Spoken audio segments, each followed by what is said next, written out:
გამარჯობა, მეგობრებო და გიბრუნდებით ცხელი სიახლეებით. კვარაცხელიას გაშავების მცდელობა, ხვიჩას დაბრუნება ჩემპიონთა ლიგაზე და ენრიკეს კომენტარი. კოჩორას ახალი კლუბი ცნობილია. გოგლიჩიძემ შესაძლოა კლუბი მაინც შეიცვალოს. ვიდეოს დაწყებამდე კითხოვნა მაქვს დამიფასო ჩრომა და ავიდეთ ტრადიციულ 2000 მოწონებაზე. ასევე არხის მაყურებელთა თითქმის 70%-ს არხი გამოწერილი არ აქვს. ამიტომ თხოვნა არ დაიზარო არხის გამოწერა და ერთად განმავითაროთ ქართულ YouTube-ში სპორტული მიმდინარეობა. მადლობა მეგობარო თუ ამ წამს ეს ჩემი ორი პატარა თხოვნა გაითვალისწინე და მოდი დავიწყოთ. სენტ-ეტიანის ვეტერანმა ფეხბურთელმა ზურიკოზე ისაუბრა. სენტ-ეტიანის ვეტერანმა ფეხბურთელმა პატრიკ გილუმ საფრანგეთის ლიგა 1-ში თავისი ყოფილი გუნდის ბოლო მატჩი შეაფასა, რომელიც ლილისთან 1-4 მარცხით დასრულდა. პატრიკ გილუმ ფეხბურთელები განსაკუთრებით კი დაცვის ხაზი გააკრიტიკა. ამასთან ერთად კი ზურიკო დავითაშვილის თამაშიც ისაუბრა. მისი კომენტარი კი დეტალურად შემდეგია. ცენტრალური დაცვა მძიმე მდგომარეობაშია. ეს ეხება როგორც ფლანგიდან ფლანგზე გადაწყობას, ისე პოზიციების სწორ შერჩევას, კონცენტრაციას და ასე შემდეგ. ნახევარდაცვა კი ნამდვილი ლიდერის გარეშეა. დავითაშვილი სტატისტიკურად თავს საუკეთესო ავლენს, მაგრამ ხშირად უკეთეს პოზიციებზე მყოფ პარტნიორებს ივიწყებს. ამ მოდესღაც მომაკვდავ გუნდს დრო სჭირდება, რომ ომის მანქანად გარდაიქმნეს.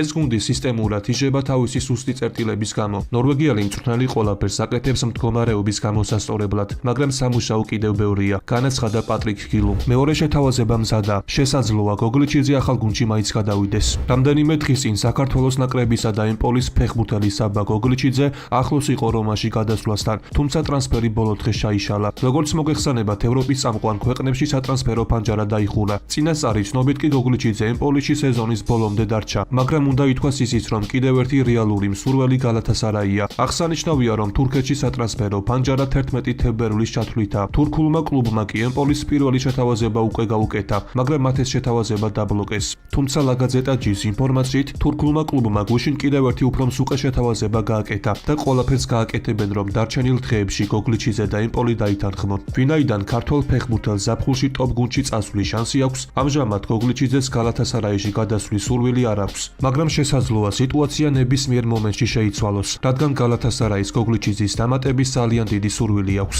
შეთანხმება მიღწეულია. ზაფხულში კოჩორაშვილი ახალ კლუბში გადავა. გავლენიანი პორტუგალიური სპორტული გამოცემა რეკორდი ლევანტეს ქართველი ნახევარმცველის გიორგი კოჩორაშვილის შესახებ წერს. გამოცემის ინფორმაციით ლისაბონის სპორტინგის სპორტულმა დირექტორმა უგო ვიანამ უკვე დაასრულა მოლაპარაკებები ვალენსიურ კლუბთან და ქართველი ნახევარმცველი ზაფხულში ლომემ შეუერთდება. როგორც ამ გამოცემისთვის ხდება ცნობილი, სპორტინგი ლევანტეს 5.5 მილიონ ევროს გადაუხდის. ბონუსების სახით კი კიდევ 1 მილიონი იქნება გათვალისწინებული. გარდა ამისა, ლევანტე კოჩორას მომდევნო ტრანსფერიდან მიღებული თანხის გარკვეულ პროცენტს მიიღებს. აღსანიშნავია, რომ კოჩორაშვილის აგენტმა სპორტინგის მხრიდან არსებული ინტერესი დაადასტურა. თუმცა აღნიშნა ისიც, რომ მოლაპარაკებები სხვა კლუბებთანაც მიმდინარეობს. თუმცა უახლესი ინფორმაციით კოჩორაშვილი სპორტინგის რიგებს შეუერთდება. კვარაცხელიასა და ნაპოლის შანტაჟი, ხვიჩას დაბრუნება ჩემპიონთა ლიგაზე და ენრიკეს კომენტარი ქართველი სათამაშო ფორმაზე. ცოტა ხნის წინ ნაპოლის სპორტულმა დირექტორმა ჯოვანი მანამ პრეს-კონფერენცია გამართა. პარტენოპეის ერთ-ერთ ხელმძღვანელს კი შეკითხვები კვარაცხელიას პარის სენ-ჟერმენში ტრანსფერის თაობაზე დაუსვეს. მანამ კი ქართველზე ვრცლად ისაუბრა, რომელიც დეტალურად შემდეგ კომენტარს აკეთებს.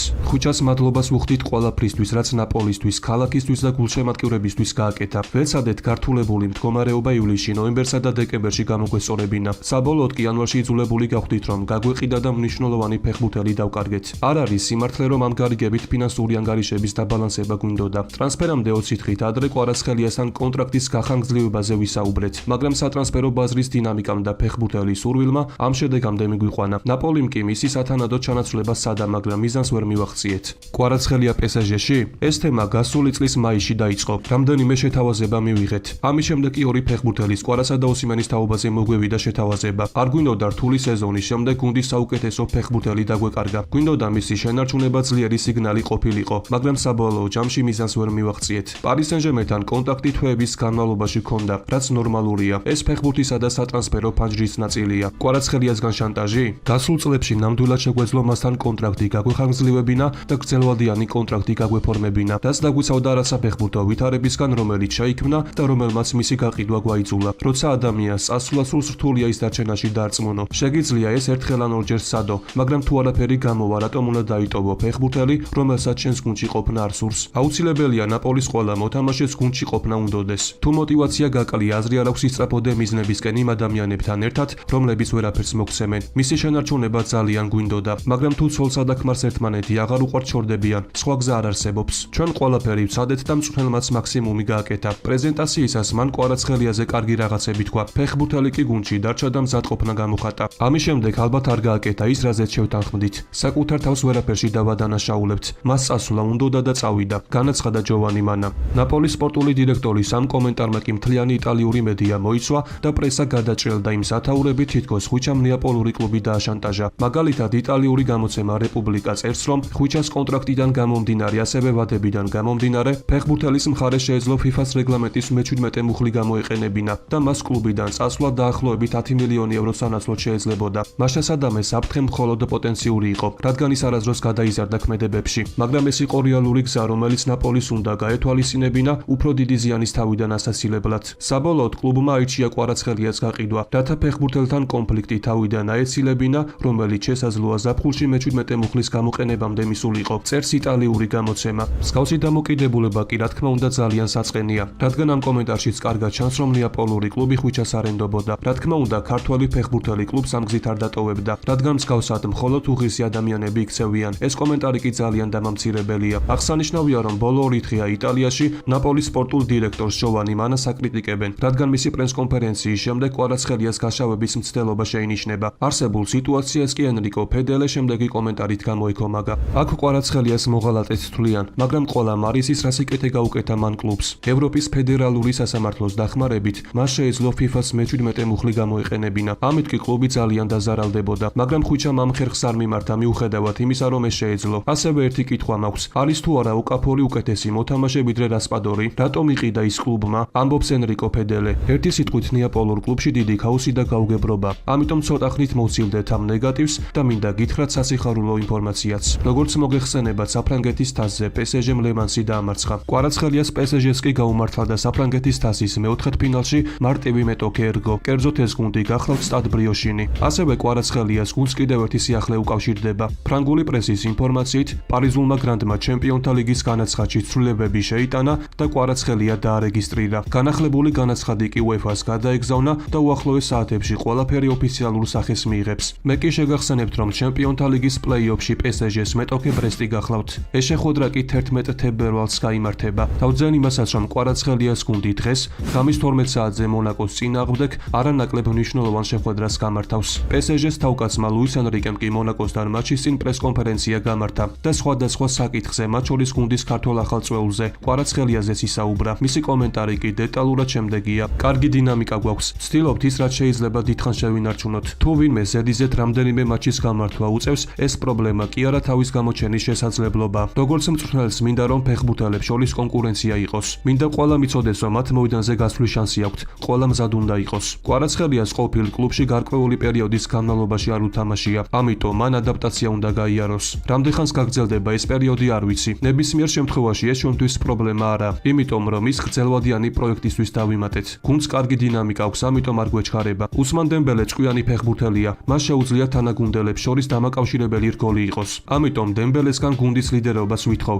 ეს კი არა მხოლოდ გოლებს, არამედ საგოლე პასებსა და დასვაში თამაშაც ეხება. რაც შეეხება მონაკოს, ეს ძალიან ძლიერი კლუბია და ყველაფერს გავიღებთ, რათა გამარჯვება შევძლოთ. განაცხადა ენრიკემ. ამიტომ დღეს ძალიან საინტერესო შეხვედრა გველის. კომენტარებში კი ტრადიციულად დააფიქსირეთ თქვენი აზრი თუ რა ანგარიშით მორჩება ეს შეხვედრა. ხოლო ვიწვევ მოცემულობას გამოიცნობს ის შემდეგ ვიდეოში მოხდება. ნაპოლი დიდი აუქციონის მოწყობას გეგმავს. ლა ლიგისა და რეალის დაპირისპირება. ვიდეოს საინტერესო ინფორმაციები თუ აგრძელებთ, ამიტომ არ დაიზარო ვიდეოს მოწონება. მე კი შემდეგ ვიდეოზე მუშაობა ძალიან მალე დავიწყებ. პერე სურს რომ ყველამ დავუჩექოთ და ბოდიში მოვუხადოთ. ლა ლიგის პრეზიდენტისა და პერეზის დაპირისპირება. დღეს მადრიდის რეალმა ოფიციალურად უჩივლა ესპანეთის სამეფო ფეხბურთის ფედერაციას ლა ლიგის მატჩში ესპანიელთან მსაჯობის გამო. სამეფო კლუბმა მოითხოვა მთლიანად სამსაჯო სისტემის სრული გადახედვა და მსაჯები კლუბისთვის განმეორებით ზიანის მიყენებაში დაადანაშაულა. ამას კი ლა ლიგის პრეზიდენტმა ხავიერ ტებასმა საჯაროდ უპასუხა. ჩვენ ვართ ისეთ სიტუაციაში, რომლის გამოსწორებაც რთული იქნება. გარდა ამისა, მადრიდის რეალის პრეზიდენტს ფლორენტინო პერესს ყოველთვის სურს რომ იყოს მართალი. ფიქრობ მისთვის საუკეთესო გამოსავალი იქნებოდა რომ ჩვენ ყველანი მივიდეთ მასთან, დავდგეთ მუხლებზე და ვუთხრათ მას. ბოდიში ფლორენტინო, მართალია შენ გადაარჩენ ფეხბურთს და ჩვენ ეს ვერ გავიგეთ მანამ სანამ თქვენი წერილი არ გამოაქვეყნეთ. მე არ მჭირდება მასთან საუბარი. სიამოვნებით დაველაპარაკებოდი ფლორენტინოს თუ არ განმეორდება ის რაც წინა ჯერზე მოხდა. როდესაც მან თქვა, ხავიერ შენ უბრალოდ არ მომისმენ. მე კი უპასუხე რომ ესმის, მაგრამ ყურადღებას არ ვაქცევ. ჩვენ ვერ პოულობთ საერთო ენას, იმ ადამიანთან, რომელიც შეჯიბს უსამართლოდ მიიჩნევს, ასევე მსაჯებს კორუმპირებულად თვლის და რომელიც ჩვენი ფედერაციის პრეზიდენტს ისხით ეპყრობოდა. ამ კაცთან სალაპარაკო არაფერი მაქვს, განაცხადა ტებასმა. შემდეგი ვიქტორ ოსიმენია, ნაპოლი დიდი აუქციონის მოწყობას გეგმავს. ზაფხულის სატრანსფერო პანჯარა ზუსტად 154 დღეში გაიხსნება, რა დროსაც გუნდები 2025-26 წლების სეზონისთვის მზადებას ოფიციალურად შეუდგებიან. იმის მიუხედავად, რომ ამ პერიოდში მსოფლიოს საკლუბო ჩემპიონატი გახურებული იქნება, სატრანსფერო პანჯარა ნაკლებად მნიშვნელოვანი ნამდვილად არ იქნება. უკვე შეიძლება რამდენიმე ფეხბურთელზე წინასწარ საუბარი და ამ სიაშია ვიქტორ ოსიმენიც, ფეხბურთელი, რომელიც ამ დრომდე ნაპოლის საკუთრებაშია. თანამდებობით შეგვიძლია იმის თქმა, რომ ოსიმენი ნაპოლიში აღარ დარჩება. ამაზე გადაჭრით საუბარი ახლავე შეგვიძლია, რადგან სანამ აურელიო დე ლაურენტისა და ხუჩა კვარაცხელიას წარმომადგენლებს შორის ურთიერთობა გაფუჭდებოდა, იქამდე იყო ვიქტორ ოსიმენთან დაპირისპირება. შესაბამისად, ნიგერიელის უკან პარტენოპეიში დაბრუნება არც კი განიხილება. აღსანიშნავია, რომ ვიქტორ ოსიმენს ნაპოლისთან არსებული კონტრაქტი 2026 წლამდე აკავშირებს, რაც იმას ნიშნავს, რომ იტალიური გუნდი ნიგერიელი ფორვარდის სანაცვლოდ ძალიან დიდ თანხას ფიზიკურად ვერ მოითხოვს. მოსალოდნელია, რომ ზაფხულში ოსიმენის სატრანსფერო ფასი დაახლოებით 50-დან 60 მილიონის ფარგლებში იქნება. ფეხბურთელის სიტუაციას კი PSG, პრემიერ ლიგისა და საუდის არაბეთის კლუბები ყურადღებით აკვირდებიან. უახლოეს თვეებში ოსიმენის დაობაზე უფრო მეტი ინფორმაცია გახდება ცნობილი. ამიტომ პარტენოპეი დიდი აუქციონისთვის ემზადება. დღევანდელ ვიდეოს კი ამით დავასრულებ. მოტივაციისთვის კი ავიდეთ მინიმუმ 2000 მოწონებაზე. ასევე გამოიწერი არხი და დაეხმარე მას განვითარებაში. ყველას გისურვებთ ჯანმრთელობას და ბედნიერებას. მე კი მომავალი ვიდეოთი ძალიან მალე დაგიბრუნდებით.